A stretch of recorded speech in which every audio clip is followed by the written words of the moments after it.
Franklin Hayes stood in his son's kitchen, posture steady, eyes calm, while the notary flipped through legal documents like he was dealing cards at a poker table rigged against him. Across the room, Isabella, his daughter-in-law, smiled with the ease of someone who thought she'd already won. But Franklin's voice cut through the air with quiet confidence. "Perfect timing," he said, glancing at the clock. "But before we sign anything, I think we should stop by the police station first. They've been waiting to review the documents I sent them yesterday." The color drained from Isabella's face, her composure cracking just enough for Franklin to see the panic flicker in her eyes. "Now, you're probably wondering, how did a 70-year-old retired warehouse supervisor end up blindsiding his own family with a legal ambush? Why is a man known for pancake breakfasts and quiet Sunday mornings suddenly the one throwing hand grenades into a carefully planned family scheme? Trust me, it's a story worth hearing. But before we continue, please subscribe to the channel and let us know where you're listening from in the comments. Your voice matters, and your support helps stories like this reach the people who need to hear them. Because this isn't just about one man, it's about protecting dignity, standing up to manipulation, and refusing to let age define your worth.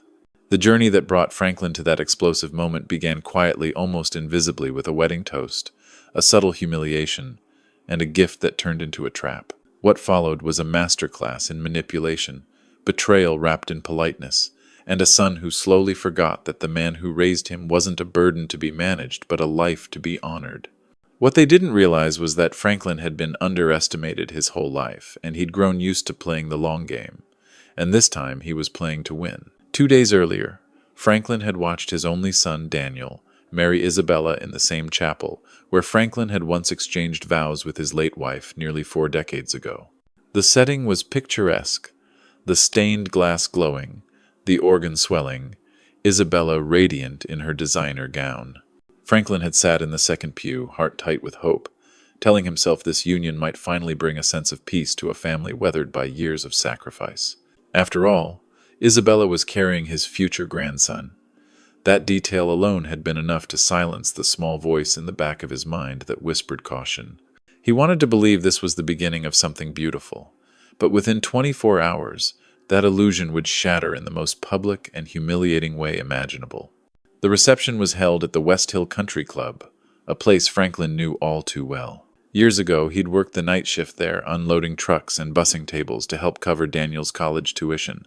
It was surreal returning now, not as staff, but as the father of the groom, wearing a suit he hadn't been able to afford new, but had pressed and dry-cleaned with care. He'd quietly contributed $25,000 toward the wedding and house down payment, a gift, or so he thought, scraped together through years of living frugally, skipping vacations, eating canned soup, and driving his old pickup long past its prime. During dinner, Isabella clinked her glass to get the room's attention. "I just want to say how grateful we are to have Franklin living with us," she began, her tone syrupy sweet but sharpened with a performative edge. "He's been such a help, supporting us in more ways than we could have imagined." Laughter bubbled among her friends at the table. Franklin smiled stiffly. What she didn't say was that 3 months earlier, she'd tearfully convinced Daniel that Franklin's apartment wasn't safe for an aging man living alone. What if he falls? What if he forgets his medications? She'd said, voice trembling with rehearsed concern. And so Franklin had agreed temporarily to move into their guest room until they found a better place. It had seemed reasonable at the time. Then came the toast. Daniel stood, raising a glass to the crowd. "I want to thank everyone who made this day possible, my beautiful wife, our family, and of course my dad, who's always been there when I needed him." Polite applause followed. Franklin felt a lump rise in his throat. Then Isabella stood, elegant and glowing, her eyes sweeping the room. "And I'd like to say something about Franklin," she said. "He's been living with us for months now, and I've learned so much about what it means to be loyal. Some parents step back when their children marry, but not Franklin. He's shown us that a father's work is never truly done. He's helped us financially, emotionally, and even moved in to be close. It's inspiring, really." Her voice dipped into something almost mocking. "Some people just can't let go, but I suppose that's part of being family." The room's energy changed. Laughter died on lips, and eyes turned toward Franklin with awkward curiosity. He felt heat crawl up his neck. The implication was clear. He wasn't a generous father, but a dependent fixture clinging to relevance. And that night, in the silence of the spare room with its borrowed furniture and unfamiliar shadows, Franklin realized something unsettling. He hadn't been welcomed in, they had absorbed him. Slowly, strategically. The next morning, the trap tightened. Isabella was already seated at the kitchen table when Franklin entered, sipping coffee beside a man in a pressed suit. "Franklin," she said warmly, gesturing to the stranger. "This is Mr. Simmons from Horizon Legal. He's here to go over some important paperwork." Franklin poured himself coffee with steady hands. "Paperwork?" he asked. "Yes," Isabella continued, her tone falsely casual. "Daniel and I have decided it's time to look ahead. We've arranged for you to move into Lakeside Haven Assisted Living. It's really lovely. They even have a woodworking room." Franklin blinked. "Without asking me?" "We wanted it to be a surprise," she said, smiling tightly. "Daniel's been so concerned. You've seemed forgetful lately." Forgetful. That word, sharp as broken glass. Franklin knew exactly what this was. They weren't offering support. They were orchestrating an exit. Mr. Simmons cleared his throat. "You'd be signing over your share of the house in exchange for a year's worth of private care at the facility." A year. They were buying out his investment for 12 months of supervised isolation. "And after that?" Franklin asked. "We'll cross that bridge when we get to it," Isabella said sweetly. Franklin looked around at the walls he'd helped paint, the couch he'd helped pay for, the home his money helped build. They had calculated every move, the flattery, the dependency, the public image of a burdensome parent, and now they were springing the final step, legal transfer. But what Isabella didn't know was that Franklin had been preparing his own quiet rebellion. He leaned back, voice calm. "I'm going to need time to think." Isabella's smile thinned. "Mr. Simmons has other appointments." "Then he's welcome to reschedule," Franklin replied. The notary looked visibly relieved. Isabella, on the other hand, looked like she'd just watched her perfect plan stall on the runway. Franklin may have been 70, but he hadn't survived a decade as a widower and father without learning a thing or two about standing his ground. And as he walked back to the spare room, his prison-turned-sanctuary, he knew this was only the beginning. Because what they saw as weakness was simply his willingness to wait, and Franklin Hayes was done waiting. That afternoon, with Isabella off at her post-wedding spa appointment, and Daniel conveniently too stressed to be involved in family discussions, Franklin retrieved the small fireproof lockbox that had been tucked away in the back of their bedroom closet. Or rather, his lockbox one Isabella had suggested they store somewhere safe soon after he moved in, which, in hindsight, really meant somewhere Franklin can't reach without asking. But she'd underestimated just how quietly resourceful a 70-year-old man can be when backed into a corner. Inside the box, he found exactly what he was looking for, the original deed to the house, with both his and Daniel's names listed. The $25,000 cashier's check receipt, clearly marked house down payment in the memo line, and most importantly, the power of attorney agreement that Isabella had once convinced him to sign, just in case something ever happens. But Franklin hadn't just signed that document blindly. He'd had his lawyer, an old friend from his union days, include a very specific clause. The agreement would only activate if 2 independent physicians certified he was mentally unfit to make his own decisions. So unless Isabella had 2 doctors hidden in her purse next to her manicure kit, her little plan was dead on arrival. That evening, Isabella returned home with takeout and the smug assurance of someone who thought victory was inevitable. She laid out the food, poured tea, and kept the conversation light, polite, manipulative. "Franklin," she said as she cleared the plates, "I really hope you understand we're doing this out of love. Daniel and I just want to make sure you're safe and well cared for." Franklin nodded slowly, folding his napkin. "Is that why you picked out a facility for me without even asking?" Isabella's tone didn't waver. "You're almost 71. It's not about asking, it's about helping. Lakeside Haven is beautiful. They have bocce tournaments, social mixers, even a book club. You'd make new friends, have a routine, a support system. And when did you and Daniel decide I couldn't manage on my own?" he asked, his voice gentle but firm. Isabella hesitated just for a second. "It's not that you can't, Franklin. It's time to be realistic about your limitations. Ah, there it was, limitations. That loaded word she'd been planting into every conversation like a weed, as if age alone equated to incompetence, as if his decades of independence had suddenly expired. Later that night, Franklin lay in bed, staring at the ceiling fan slowly spinning overhead. This spare room had once symbolized transition, a temporary stop, until he found his next place. Now it felt like a holding cell, and Isabella had made it clear. Lakeside Haven was happening with or without his cooperation. The phrase echoed in his mind like a threat. But what she hadn't counted on, her second fatal mistake, was assuming he'd go quietly. Franklin Hayes had survived layoffs, back injuries, a recession, and the death of the love of his life. He wasn't about to be erased by his own family under the pretense of love and safety. The next morning, Franklin rose early and made his famous banana walnut pancakes, the same ones he'd cooked for Daniel every birthday since he was 5 years old.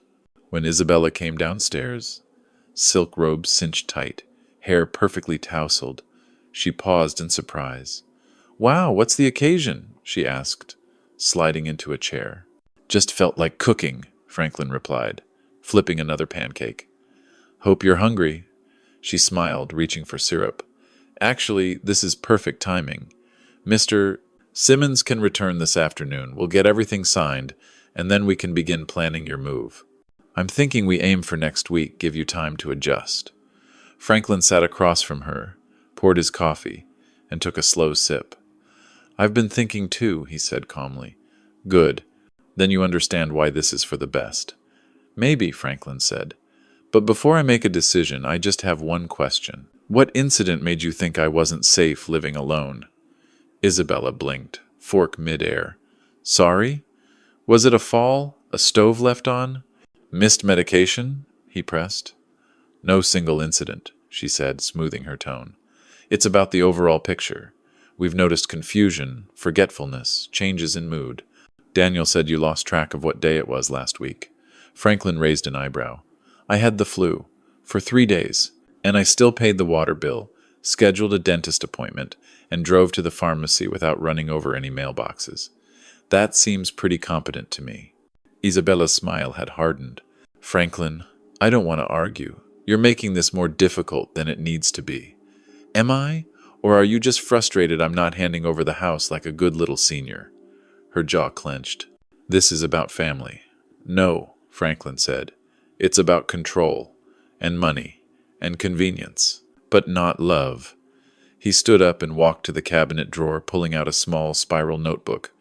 "I've been writing things down," he said, "documenting the narrative you've been spinning for the past 3 months. He read aloud from his notes, dates, times, details. The 10th of March. Isabella claimed he left the stove on. Actual meal. Cold sandwich. The 17th of March. Said he forgot to lock the door. Franklin had checked, and even texted Daniel about it. The 2nd of April. Told neighbors he was confusing days of the week. He'd been joking about the weekend, not disoriented. Isabella's expression shifted from irritation to something sharper, colder. "You're being paranoid," she said. "Am I?" Franklin replied. "Or am I simply refusing to be quietly erased?" Then he dropped the hammer. "If you want to talk about competency, we can do that. I've already scheduled an appointment with Dr. Megan Lube, been my physician for over a decade.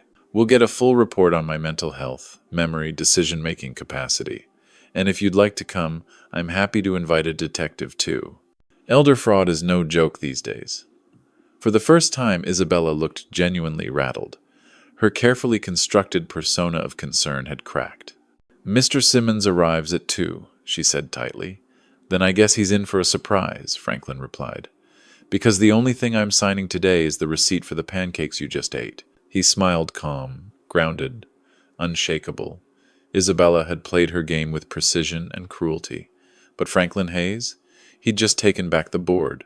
At precisely 1:58 p.m., Franklin sat at the kitchen table with a cup of black coffee and a small stack of neatly arranged papers in a manila folder. His hands were steady, his breathing calm. He wore a blue flannel shirt, the same one Daniel had bought him for Father's Day 5 years ago, and the wedding band he'd never removed since the day his wife passed. He didn't look like a man preparing for battle. He looked like a man who'd already won. Isabella floated into the room, calm and composed, carrying a tray with tea and sugar cubes like she was hosting a garden party. Mr. Simmons, the notary, followed behind, briefcase in hand and eyes slightly wary, as if he could already feel the storm brewing beneath the polite smiles. "Franklin," Isabella said cheerfully, "thank you for agreeing to meet again. We're so glad you're ready to move forward with the paperwork." Franklin smiled back, warm and easy. "Actually, I thought we might discuss a few other things first, before we make anything official." Mr. Simmons paused halfway through pulling out the documents. "Oh?" Franklin opened his folder and slowly spread its contents across the table like a well-rehearsed magician revealing the final act of his performance. "Let's start here," he said, tapping a copy of the deed. "As you can see, this house is jointly owned. My name and Daniel's Boward. Any attempt to refinance or transfer ownership requires my consent, in writing while I'm mentally competent, which I am. Mr. Simmons blinked, leaned in slightly, and adjusted his glasses. "These appear to be official documents." "They are," Franklin said smoothly. "And here's the agreement for the $25,000 I contributed to the down payment. Note the phrasing, loan to be repaid in full within 3 years, with co-ownership as collateral. Not a gift, not a donation. A loan with terms." Isabella's face had frozen into something brittle and glassy, like porcelain under strain. "And here," Franklin added, sliding forward another paper, "is the power of attorney. You'll notice a conditional clause: any authority granted to Daniel or his spouse is void, unless 2 licensed physicians certify that I'm incapable of managing my affairs." He leaned forward slightly. "Doctor, Megan Lou confirmed just yesterday that I am, in her professional opinion, sharp as a tack. And I have an appointment with a second physician next week just for good measure." Isabella didn't speak, didn't move. But something had changed in her eyes. The softness was gone. What remained was calculation and the first flicker of fear. Franklin wasn't done. He reached for the final document, a printed copy of an email thread. "This is from your shared Gmail account. I'm sure you remember writing it. Let me read it aloud. We need to move faster on the Franklin situation. He's starting to ask too many questions about the loan and the deed. I'm worried he's going to stall the refinance. Mr. Simmons looked up, visibly uncomfortable. This is from their private account?" "No," Franklin replied smoothly. "This is from the backup drive on the shared household computer, the one you left unlocked. You see, when someone's trying to strip you of your rights, you start paying very close attention." He looked directly at Isabella. "Especially when they think you're too old, too tired, or too distracted to notice." Isabella's mask cracked. Just a hairline fracture at first, barely visible. But then she spoke, her voice low and sharp. "You sneaky old man. You went through my emails?" "You went through my life," Franklin replied. "My medical records, my finances, my sense of security. I'd say we're even." Mr. Simmons cleared his throat. "Mrs. Hayes, I was told this was a voluntary arrangement." "By whom?" Franklin asked. "Did you ever speak to me directly? Or did you simply take Isabella's word that I needed to be moved and stripped of my rights?" Simmons hesitated. "I was told there were concerns about cognitive decline." "Concerns fabricated by someone with motive," Franklin said, voice firm now. "And unless you want to be listed as a knowing participant in elder exploitation, I suggest you close your briefcase and walk away." The notary gathered his papers with shaking hands. "I'll need to speak with my supervisor before proceeding further." "Good idea," Franklin said pleasantly. "And while you're at it, look up the elder abuse statutes in this state. Financial exploitation is a felony, full restitution, and up to 10 years in prison." The moment he left, the kitchen went dead silent. Isabella stood there, rigid. "You're making a huge mistake," she hissed. "You don't understand the pressure we're under. The wedding, the mortgage, the baby." "You needed my money and my property," Franklin interrupted. "But not me. You wanted the benefits of family without the responsibility." "That's not true." "Isn't it?" he said calmly. "You tried to erase me, Isabella. Legally, emotionally, financially, all under the pretense of care." Her voice dropped, soft but venomous. "What do you want from us? What will it take for you to let this go?" Franklin stood, collected his documents, and looked her straight in the eye. I want my loan repaid in full with interest. I want a notarized statement from both of you acknowledging the attempted coercion, and I want you to understand this. If you so much as draft another document with my name on it without my explicit consent, I'll file criminal charges and let a jury decide whether your desperation justifies what you did." She sat back down, stunned. "We don't have that kind of money." "Then sell something," Franklin replied. "The new furniture, your SUV, that fancy European baby moon you've been planning. Cancel it all. Because if you don't, the only thing you'll be planning is how to decorate your cell." And with that, he left the kitchen, slow and steady. Behind him, Isabella sat motionless, the echo of his footsteps marking the collapse of her carefully crafted plan. Franklin Hayes had been written off as a helpless old man, but he wasn't. He was a father, a fighter, and most importantly, a man who had just taken his power back. That evening, Daniel finally came home. Franklin heard the familiar sound of tires crunching the gravel, followed by the metallic click of the front door. A few muffled words between Daniel and Isabella, sharp, fast, anxious, floated down the hallway. Then came the knock, soft, hesitant. "Dad, can we talk?" Franklin looked up from the suitcase he was packing on the spare room bed, folding a worn gray hoodie he'd owned since before Daniel was born. "Come in." Daniel stepped inside, pale and drawn. The collar of his dress shirt rumpled, his eyes rimmed with exhaustion. "Isabella told me. She said you threatened to press charges, that you accused us of trying to steal from you." Franklin looked at his son, his only son, and for a moment, the weight of disappointment made it hard to speak. "No, Daniel, I didn't threaten anything. I laid out the facts, the documentation, the email, the deed, the loan agreement. I told the truth. What you two did, it wasn't helping me. It was deception, it was coercion, and it was wrong." Daniel sat on the edge of the bed, running his hands through his hair. "Dad, it wasn't supposed to go this far. We didn't know what else to do. We're drowning in expenses. The mortgage, the baby coming, the credit cards, it's all too much. Isabella said if we could get the house in just our names, we could refinance, lower the payments." It sounded like a solution. Franklin's jaw clenched. "A solution that involved manipulating your father into giving up his legal rights, without even speaking to me first? That's not a solution. That's a betrayal." "I didn't mean to hurt you," Daniel whispered. "But you did," Franklin said, his voice low. "The question isn't whether you intended to. The question is whether you cared enough to stop it once you realized what was happening." Daniel flinched. "That's not fair." "No?" Franklin stepped back from the suitcase, arms crossed. "You let your wife convince you that I was slipping. You didn't talk to my doctor. You didn't ask me how I was feeling. You just assumed, because it was convenient to assume, that I couldn't handle myself. And instead of having a conversation, you made plans to remove me from my home, from my life." Silence filled the room. Then Daniel spoke, voice trembling. "I panicked, okay? I didn't want to fight with her. She said she'd take care of it, make it smooth.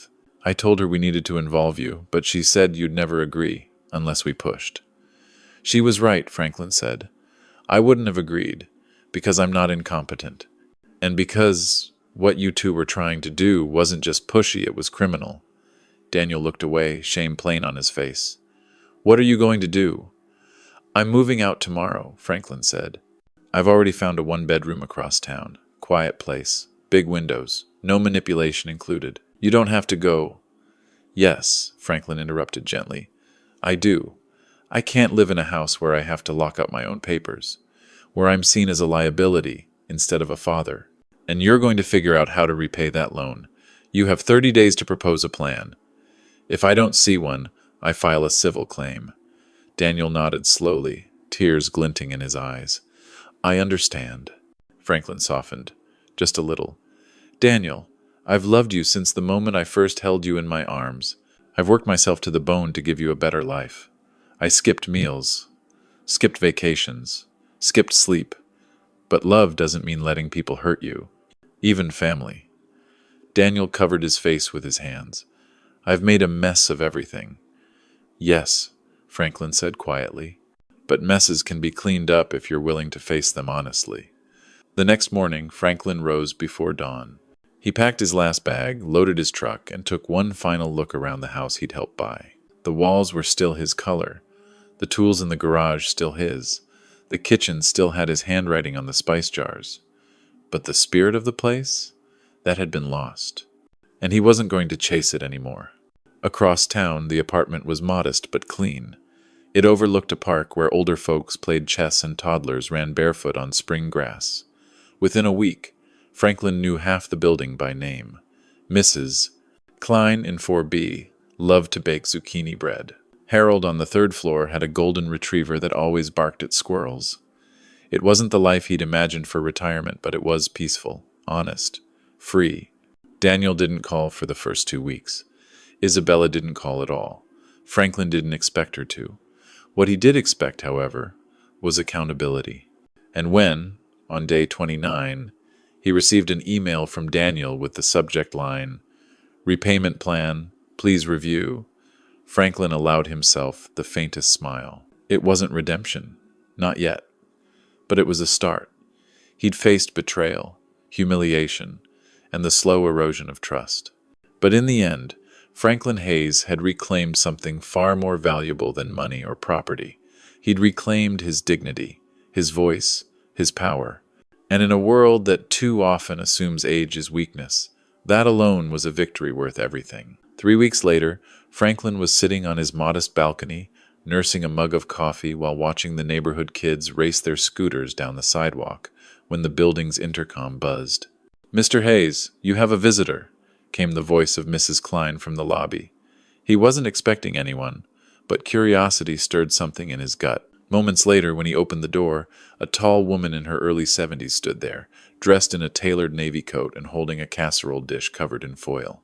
"Mr. Hayes," she said with a soft, practiced smile, "I'm Evelyn Winters, Isabella's mother."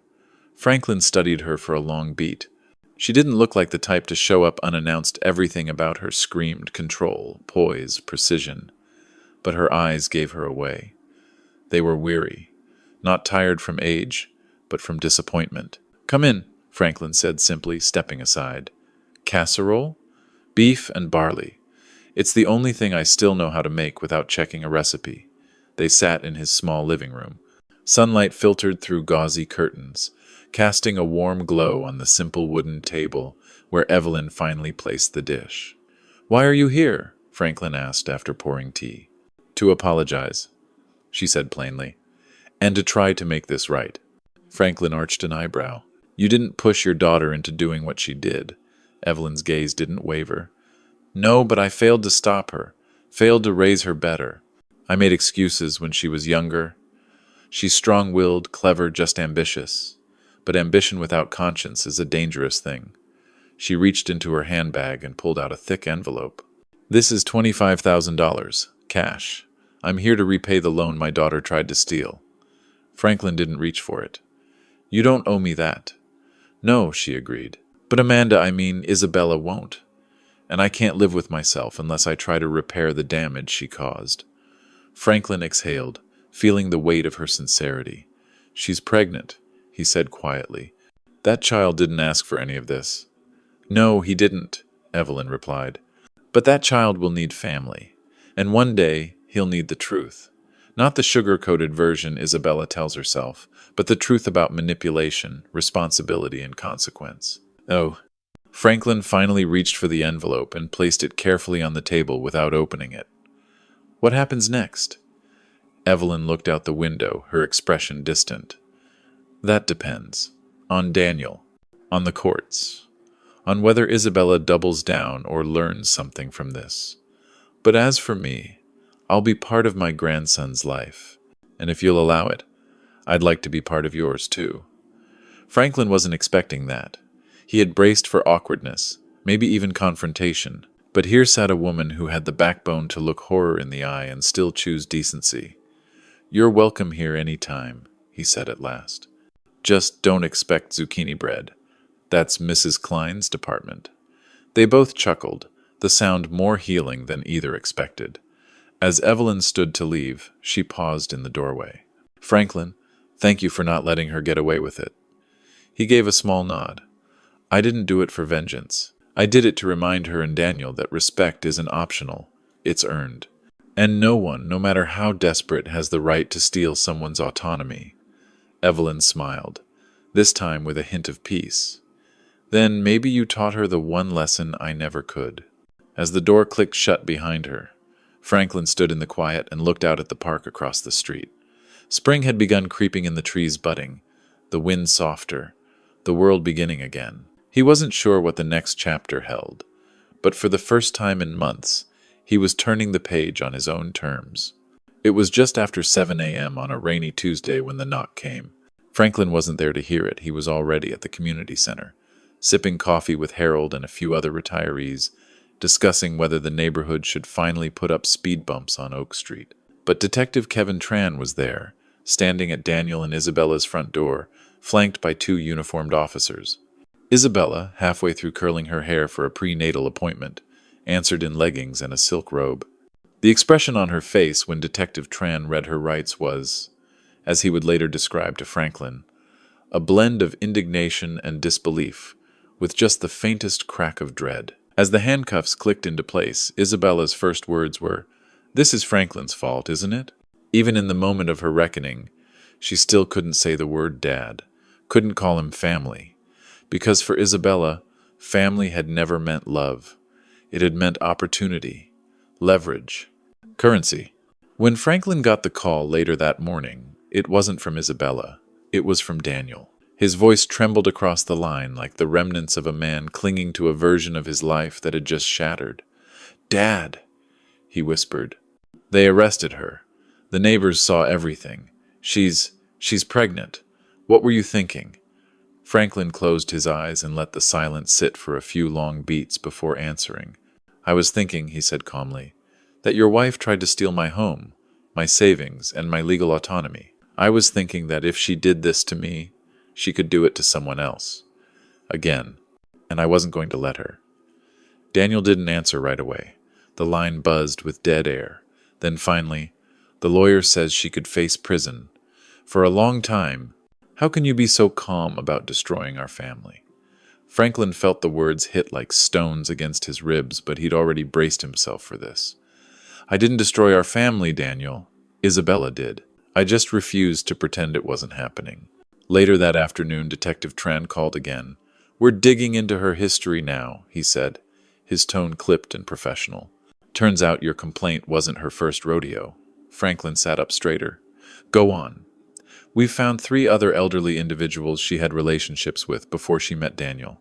2 of them had unusual financial activity, drained accounts, changed wills, and then sudden breakups. One of them passed away. Family suspected something but never pursued it." Franklin felt the room spin ever so slightly. "And? She also worked at an assisted living facility in Denver. Fired after 6 months for boundary violations and suspicion of accessing residents' personal financial files. Again, nothing was proven. No charges. Until now." Franklin thanked him, then hung up and stared out the window at the rain streaking the glass. It wasn't just about him anymore. Isabella had made a career out of targeting people like him, people who were aging, maybe lonely, maybe too trusting. He had stopped her just in time, or maybe just in time for himself. For others, the damage had already been done. The next day, Evelyn Winters called. "I heard," she said softly. "She's been charged with elder financial abuse, fraud, and coercion. They're holding her without bail until the hearing." "I never wanted it to come to this," Franklin said. "But she left me no choice." "You did the right thing," Evelyn replied. "I don't know if I ever thanked you for protecting people she never saw as anything more than stepping stones." Franklin sighed. "She's still carrying my grandson, and he'll be better off knowing the truth. One day, when he's old enough, I'll help him understand that integrity isn't a thing you claim, it's a thing you live." 2 weeks later, Franklin received a small envelope in the mail from Daniel. Inside was a photo of a baby boy, Liam Franklin Hayes, wrapped in a striped hospital blanket, eyes closed, fists curled. On the back, Daniel had written one sentence. "He deserves better. I'm trying to be that." Franklin stared at the photo for a long time, not because he didn't believe it, but because he wanted to. The court case moved swiftly. Isabella's lawyer pleaded for leniency, citing postpartum stress, financial anxiety, and familial miscommunication. But the evidence was overwhelming. Franklin's careful documentation, the emails, the forged power play with the property, it was all irrefutable. In court, Isabella cried, pleaded, and when Judge Rachel Ellis read the sentence, 2 years in state prison and 3 years of probation, she glared at Franklin as if he were the criminal. Outside the courthouse, Daniel waited alone. No press, no family photos. Just a tired man in a wrinkled jacket holding a baby wrapped in a blanket far too big for him. She said you were doing this out of spite, Daniel murmured. Franklin looked at his son, the man who had once clutched his pant leg at the zoo when he was scared of the tigers. You know better than that, he said. Daniel nodded. Yeah, I do. Now. That evening, back in his apartment, Franklin held the photograph of Liam and whispered a quiet promise. You'll never have to wonder whether I stood up for what was right. One day, when you're old enough to ask about what happened, I'll tell you everything. Not to shame your mother, but to teach you the difference between love and control, between loyalty and leverage, and how important it is, no matter how old or how tired you feel, to never let anyone take away your voice. He placed the photo in a frame beside his late wife's picture on the mantel. Rain tapped gently against the windows, and for the first time in a long time, Franklin Hayes allowed himself to breathe. 9 months after Isabella's sentencing, Franklin stood in the community garden behind his apartment complex, gently coaxing a row of tomato seedlings into place. His hands were dirty, his back a little stiff, but there was peace in the motion. Dig, place, pat, water. A few feet away, Evelyn Winters sat on a folding chair with baby Liam in her lap, shielding his round face from the early spring sun with the brim of her wide hat. Liam gurgled contentedly, fascinated by the fluttering leaves above him. Franklin looked over and smiled. He's getting big. He's eating like a linebacker, Evelyn replied, shifting the baby so he could watch Franklin work. And he already has your eyes, same sharp gaze, like he's measuring the world, deciding what he'll put up with and what he won't. Franklin chuckled. Let's hope he gets his mother's brains without her ethics. Evelyn didn't laugh, but she didn't scold either. They had grown into a quiet, unlikely team, 2 elders bound by regret, responsibility, and a grandson who had somehow made it all worth salvaging. Daniel had been doing his best. After selling the house, he moved into a modest rental just 3 blocks from Franklin's apartment. He picked up a second job part-time at a hardware store and started coming by every Thursday evening with Liam. Sometimes they talked, sometimes they just sat in silence. There was a lot to process. But the effort was real. The wounds between them were deep, but Franklin knew now that healing doesn't always look like hugs and apologies. Sometimes it looked like showing up with diapers and asking how someone likes their coffee. What surprised Franklin the most was how easily Liam slipped into his heart. He hadn't expected to feel this connected, especially after everything that had happened.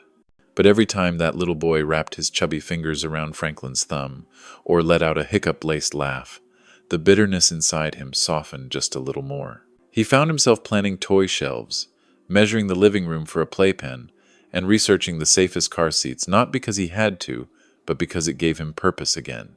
One afternoon, as they sat on Franklin's balcony watching the late sun fade over the park, Daniel turned to him and said, You know, I've been thinking about going back to school. Franklin raised an eyebrow. School? Yeah, Daniel said, shifting Liam onto his shoulder. Night classes, maybe. Something in social work. I've been volunteering at the senior center nearby. Thought maybe I could help people. People like you. Franklin blinked, surprised. Like me?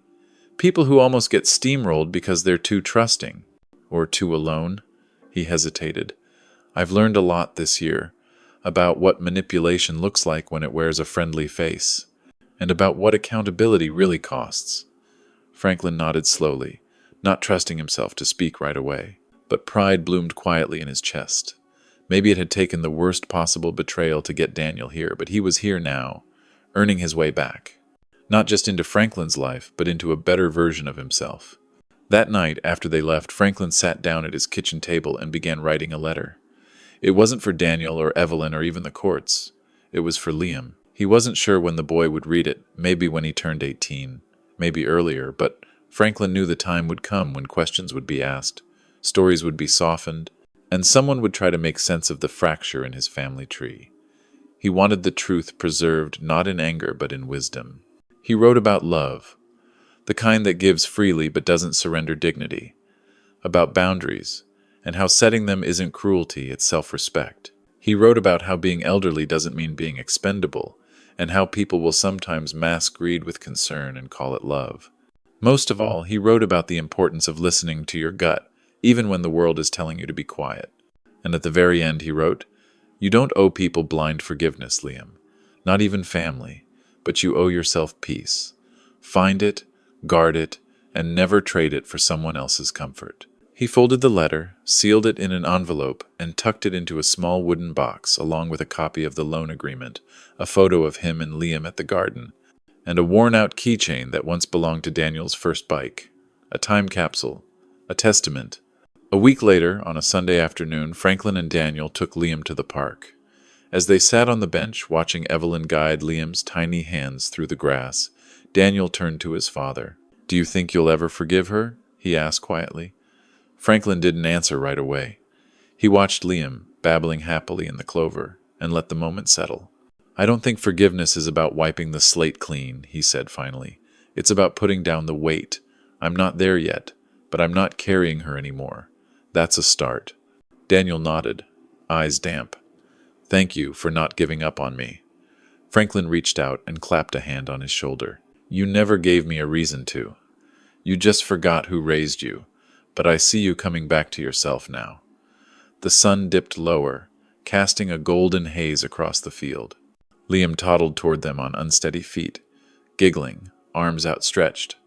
Franklin rose to meet him, knees creaking, heart full.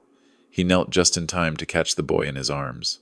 Sometimes, Franklin realized, the best revenge isn't legal action or victory in court. Sometimes, it's legacy, teaching the next generation to do better, to be better, and to never confuse silence with consent. In the end, Franklin hadn't just survived. He'd reclaimed everything they tried to take and passed it forward. That, more than anything, was the true inheritance.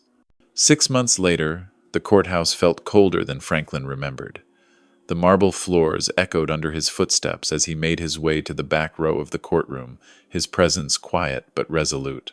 He wore a charcoal gray blazer that Evelyn had insisted on pressing for him, and in his breast pocket sat a photograph of Liam, his quiet reminder of why this mattered.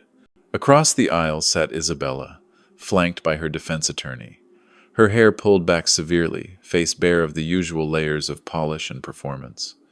The orange jumpsuit had a way of stripping pretense. She looked smaller than before, somehow deflated, like the scaffolding of arrogance had finally collapsed under the weight of consequence. This was the formal sentencing hearing. Isabella had pleaded guilty to all 3 charges: elder financial abuse, attempted coercion, and fraud. Her lawyer had filed a motion requesting leniency, citing postpartum depression, emotional stress, and her role as a mother to an infant who needed her. "My client deeply regrets her actions," the lawyer said, his tone almost rehearsed. "She has accepted responsibility and is eager to rebuild her life and be a present mother for her son." Franklin didn't flinch. He didn't roll his eyes or shift in his seat. He simply listened, because after everything he'd endured, he didn't need to perform outrage, he was the evidence. Judge Rachel Ellis looked down at Isabella, her expression unreadable. "Mrs. Hayes," she said evenly, "what you did was not a momentary lapse in judgment. It was a sustained, calculated effort to remove autonomy from a man who trusted you. You exploited the legal system, his family ties, and his vulnerability to benefit yourself."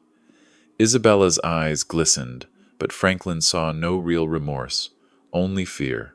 Not the kind that comes from guilt, but the kind that comes from losing control. "The fact that you are a mother does not absolve you of responsibility," Judge Ellis continued. "If anything, it heightens it. What kind of example would you set for your child if the justice system let you walk away from this without meaningful consequence?" With that, she delivered the final sentence. 2 years in state prison, 3 years of probation, and full restitution to the victim. Franklin closed his eyes for a beat. It wasn't about the time. 2 years wouldn't undo what had happened. But it was acknowledgement, validation, justice. Outside the courthouse, Daniel waited under a pale sky. He wasn't dressed for work. Just jeans, a sweatshirt, and a look that couldn't quite settle between shame and relief. "She's going away," he said when Franklin approached. "Yeah," Franklin replied. "She is." Daniel shifted from foot to foot. "I don't know what I'm supposed to feel. Angry? Sad? Guilty?" Franklin gave a quiet grunt. "Probably all of it." "She's still Liam's mom," Daniel murmured. "I don't even know how I'm going to explain any of this to him when he's older." "Start with the truth," Franklin said. "Not all at once. Not with bitterness, but with honesty. Tell him what happened. Tell him what you learned. And tell him what you did to make it right." Daniel nodded slowly, as if holding on to that sentence like a rope in a storm. That evening, Daniel brought Liam over for dinner. The little boy had learned how to say "Papa" now, and he shouted it the moment Franklin opened the door, arms raised, cheeks flushed with glee. Franklin scooped him up, pressing a kiss to his temple, feeling the heaviness of the day dissolve into something softer. Evelyn joined them later, bringing lemon pie and old photo albums of Isabella as a child. "She wasn't always this person," Evelyn said quietly, flipping through a page showing a gap-toothed girl in a summer dress. "There was a time when I thought maybe she'd grow out of it, the entitlement, the shortcuts, but she just learned to hide it better." Franklin glanced at Liam, sitting in his high chair with mashed peas in his hair, grinning like he'd won a prize.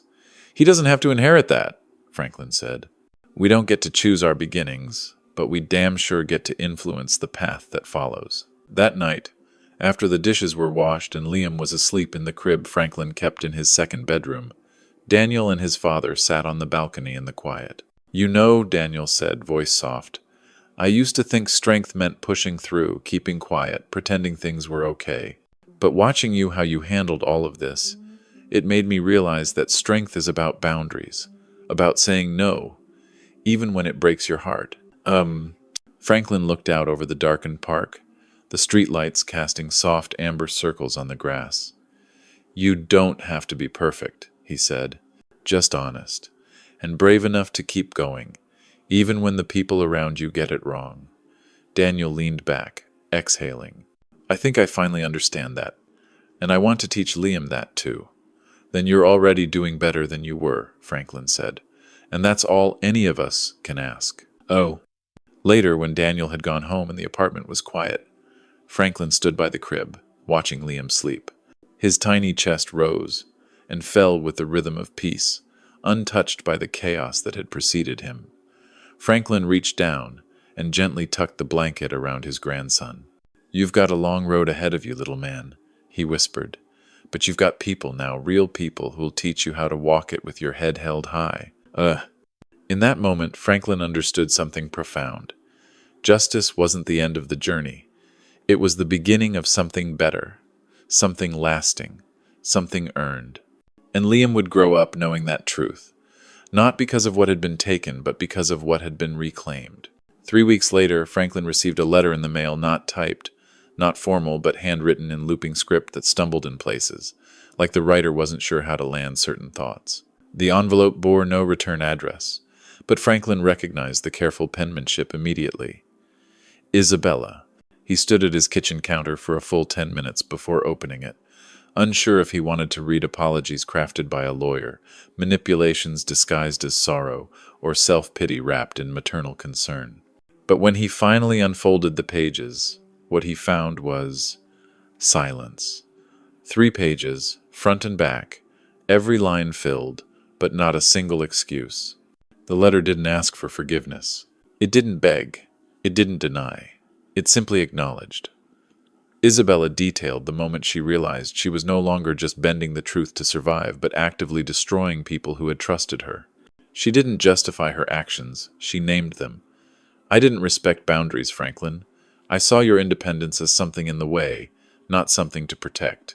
I wanted security, and I used love as a disguise to steal it from you." Franklin read that line 3 times, blinking back the heat that welled in his eyes. There were no grand revelations beyond that. Just a slow, halting unraveling of someone finally sitting in the wreckage of her own design. She ended the letter with a single request, not for herself, but for Liam. Tell him the truth, not all at once, not with anger, but someday tell him everything. Let him know what happened and why. And please, Help him learn how not to become me. Franklin folded the letter and placed it in the wooden keepsake box with the others. The deed, the photo, the letter he had written to Liam. A box that once represented his defense now held the blueprint of the family's future. Not a clean future, not uncomplicated, but one built on truth, earned in full. A few days later, Daniel invited him to a parenting workshop at the local library. It was free, taught by a retired child psychologist, and mostly attended by exhausted young dads, a couple of grandparents, and one very chipper woman with a flip chart. Franklin sat in the back at first, arms crossed, skeptical. But when the session turned to generational patterns, the ways we repeat what we've never examined, he found himself leaning forward. The instructor asked each participant to name one value they wanted their child to learn, above all else. Most said kindness. Some said courage. One said obedience. When it was Franklin's turn, he surprised even himself. Discernment, he said aloud. I want my grandson to know the difference between people who say they love you and people who show it, between loyalty and dependence, between guilt and accountability. No one clapped. No one needed to. But Daniel reached over and squeezed his shoulder, and that meant more than applause ever could. That evening, Franklin and Daniel walked home with Liam between them, the boy toddling hand in hand, giggling as his little sneakers slapped the sidewalk. You know, Daniel said, I think you've got one more parenting job ahead of you. I already raised my son, Franklin replied, glancing down at Liam. Now I just spoil the next generation. Daniel shook his head. No, I mean me. I'm learning how to be a father, and I'm starting 10 steps behind. I need you to keep me accountable, to keep reminding me who I'm trying to be. Franklin considered that. All right, he said, but I'm not pulling punches. Wouldn't respect you if you did. They reached Franklin's building just as the streetlights flickered on. Evelyn was already there, seated on the balcony with a pot of chamomile tea and 2 mismatched mugs. She waved them up. Dinner's inside, she called. Pasta and roasted carrots, and if anyone complains, they're getting leftovers from the 80-second freezer in my garage. Daniel laughed, and even Liam seemed to chuckle, though it could have just been a well-timed burp.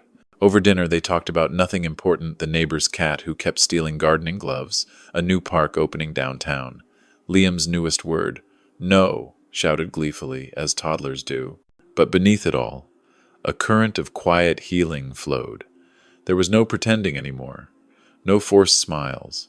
Just people trying, failing, trying again. After Evelyn took Liam home for the night, Daniel lingered. Do you ever think about moving back in? He asked. Not with me, just, someplace bigger. Closer to family. Franklin smiled gently. I already am close to family. He gestured around the small apartment. This place may be humble, but it's mine. And it's where Liam comes for stories. Where you come for guidance. Where Evelyn shows up uninvited with pie. That's more home than square footage ever could be. Daniel nodded slowly. Fair enough. Later, when Franklin closed the door and stood alone in the quiet, he realized something else. The storm had passed. Not disappeared, but passed. Its aftermath still lingered in scars, in court records, in letters written late at night. But the sun had come out again. He was no longer bracing for betrayal. He was planning for birthdays. And that was enough. Because in the end, the measure of a life well lived wasn't just the mistakes you survived, but the values you passed on after surviving them. Franklin Hayes had been underestimated, dismissed, nearly erased. But now, he was more than a survivor. He was a grandfather, a mentor, and a man who proved without shouting, without vengeance, that integrity might bend, but it never breaks. Not if you guard it, not if you fight for it, and not if you pass it forward. 9 months after the sentencing, Franklin sat in the library's children's corner, legs crossed uncomfortably in a beanbag chair, far too small for a man his age, reading The Little Engine That Could to Liam for the 4th time that week. The boy sat in his lap, utterly entranced, his chubby hands gripping the pages like they might fly away if he let go.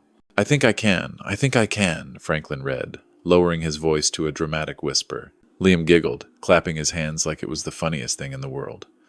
Across the room, Daniel watched from a distance, arms folded, a quiet smile softening the edges of his face. Every so often, he looked down at his notebook, where he'd scribbled phrases from the parenting support group, things like validate feelings, don't parent from fear, and listen more than you speak. After story time, they strolled back to Franklin's apartment. The air was warm with the first signs of summer, and the trees lining the sidewalks bloomed like they were trying to outdo each other. As they walked, Franklin glanced at his son. "You're getting better at this," he said. "At what?" "At being present." Daniel nodded, kicking at a stone on the pavement. "Some days I still feel like I'm making it up as I go." That's all any of us ever did. The trick is not pretending you've got it all figured out. It's about showing up anyway. Daniel looked at him, eyes clear.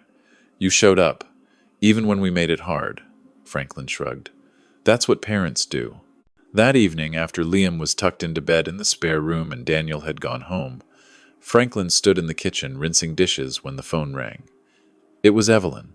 "Heard you're the new favorite at story time," she said. "Don't let it go to your head." He chuckled. Too late. Then her voice changed, quieted. She wrote again.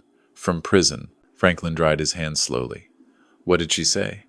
"Not much about herself. Just asked how Liam was. Said to tell you thank you. For keeping him out of the mess she made." Franklin stared out the window. "She's still his mother." "Yes," Evelyn said. "But she finally seems to understand she's not the hero in this story." Franklin didn't reply right away. There were no easy answers when it came to redemption. But maybe the truest form of it wasn't in grand gestures, it was in knowing when to step back, when to let go, and when to stop defending the version of yourself that hurt people. If Isabella was learning that, even behind bars, maybe there was still hope. Not for who she'd been, but for who Liam might become, because of what she didn't hide anymore.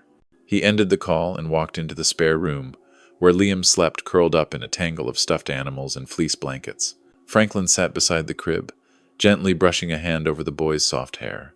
"You're safe now," he whispered. "You're loved. And when you're ready to know the whole story, I'll tell you. All of it. Not to scare you, but so you'll never be afraid to speak the truth even when it costs something." He stood, turned off the light, and let the quiet wrap around them both. In the distance, wind stirred the trees, and the old walls of his apartment creaked like they, too, were settling into a future that no longer carried fear. Franklin Hayes had reclaimed his dignity, his place, and his family, not through force, but through unwavering clarity, through courage wrapped in kindness. And as he closed the door behind him, he smiled to himself. The engine hadn't just made it up the hill. It had laid the tracks for everyone who followed.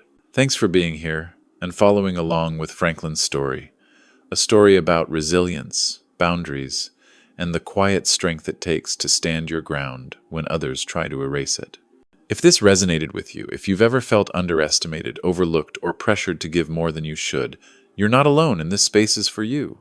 We share stories that matter, true-to-life narratives about everyday people navigating complex family dynamics, betrayal, healing, and hard-won wisdom. If you found value in this story, please take a moment to subscribe to the channel. It's completely free, and it helps ensure you never miss the next chapter, the next voice, or the next reminder that your story matters too. And while you're here, let us know in the comments where you're watching from, or what part of Franklin's journey spoke to you the most. Whether it's the moment he stood his ground, the quiet courage of starting over at 70, or the strength it takes to protect what you've built, your insight might help someone else feel seen. Subscribe, share, comment, because together we're building more than an audience. We're building a community that values truth, dignity, and the power of reclaiming your voice. Thank you for watching, and we'll see you in the next story.